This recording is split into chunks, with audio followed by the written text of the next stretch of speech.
probably won't see none of them, but if you do now, you got to watch for him. And they're what's called a hook snake. And what he does, you know what a hook is? You know, a round thing like a hula hoop? A hoop? Well, that snake swallows his tail, and he makes a hoop. And instead of crawling and slithering like ordinary snakes, he swallows his tail and he rolls like a hoop. You understand what I'm talking about, Jen? Yes, like the roller hoop. Like a fire, that's right. He just rolls along instead of slithering on the ground.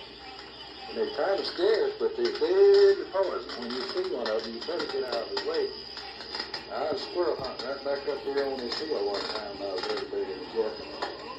And I heard a noise back behind me, and I looked around, and here come one of them hook snakes rolling down the hill. And I knew he was after me, and what they do just before they get to you, they straighten out like an arrow and stick their tail in instead of biting. They got a stinger in their face. Man, I'm telling you, they're bad snakes, they too. Well, anyhow, just as he straightened out and started to get me, I jumped, and he stuck his stinger in that tree instead of me. And I got up and I smashed his bill on me, and I shot him about 3 times, and I blowed him all to pieces. I went on the house, and I come back 2 or 3 days later, and I got to looking at that tree that snake had bit, and it swelled up so big. Until I cut that tree down and hauled it off to the sawmill, and I got enough lumber out of one tree to build a 9-room house. A huge, humongous house. Well, back in those days, we didn't have antibiotics like this. If we had anything we treat with turpentine, and you also thin paints with turpentine.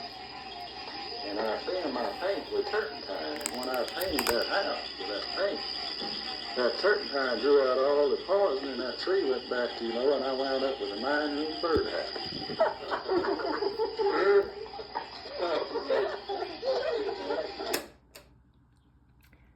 This was Rex Mitchell talking, and that's his back right there. He always had an audience. His sister Eunice over there. This is Dennis Mitchell, that's my husband. And I think I'm standing there by him, wanting him to get up and do something, I guess. This is Rex's 2 daughters, Joanne and Rexine. And this is Rexine again with her younger daughter, Julie, and Rexine's daughters, Anne Marie and Julie.